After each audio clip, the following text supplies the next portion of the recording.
Trg zahteva od malih in srednje velikih proizvodnih podjetij, da na eni strani združujejo stroškovno učinkovitost masovne proizvodnje, na drugi strani pa fleksibilnost maloserijske oziroma delavniške proizvodnje. In to so bila vodila pri razvoju univerzalnega robotskega delavca, ki zagotavlja z minimalnimi finančnimi investicijami ali v obliki nakupa ali pa najema, da proizvodna podjetja nadgradijo svojo proizvodnjo v drastično bolj fleksibilno in stroškovno učinkovito. Glavni gradniki naših univerzalnih robotskih delavcev pa so na eni strani modularnost, naslednji ključen dejavnik pa je uporaba umetne inteligence.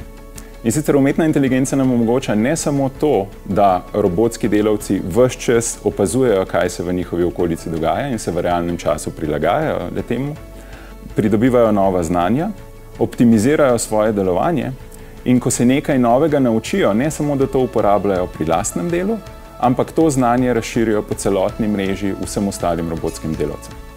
Vse, kar sem naštel, je plod zadnjih 5 let razvoja in popolnoma slovenskega znanja. Naši robotski delavci so v uporabi pri naših strankah v 24/7 proizvodnji že več kot zadnji 2 leti in pol. Dobrodošli v svetu univerzalnih robotskih delavcev.